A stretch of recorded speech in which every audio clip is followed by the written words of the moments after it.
Disk player. CD right பண்ணி கொடுப்பாங்க. அது வந்து பார்த்திங்கன்னா 1990s சிடி பிளேயர்ஸ் வர ஆரம்பிச்சிருச்சு. வாக்மேன் வந்து சிடி பிளேயர் வர ஆரம்பிச்சிருந்தது. அப்போது அந்த சிடி பிளேயர் பார்க்கும்போது ரொம்ப ஆச்சரியமாக இருக்கும். அதோடைய ஷேப்பே நிறைய வித்தியாசமாக இருக்கும். ஷேப்பே வந்து ரொம்ப சூப்பராக இருக்கும். அப்படியே ஒரு ஸ்லீக்காக ஷைனிங்காக அட்டகாசமாக இருக்கும். பார்க்கும்போது ரொம்ப என்னடா இது இப்படி இருக்குது அப்படின்ட்டு ஒரு ஃபீல் வர மாதிரி இருக்கும் அந்த சிடி பிளேயர்ஸ். அதே மாதிரி அந்த ஒரு சிடியில் கிட்டத்தட்ட 140 பாட்டை சம்திங் அப்போ வந்து ரைட் பண்ண முடியும்.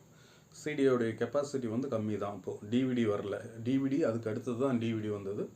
சிடி வந்து இதில் பார்த்திங்கன்னா அதுக்கு முன்னாடி கேசட்டில் பார்த்திங்கன்னா ஏ சைடு 20 பாட்டு, பி சைடு 20 பாட்டு.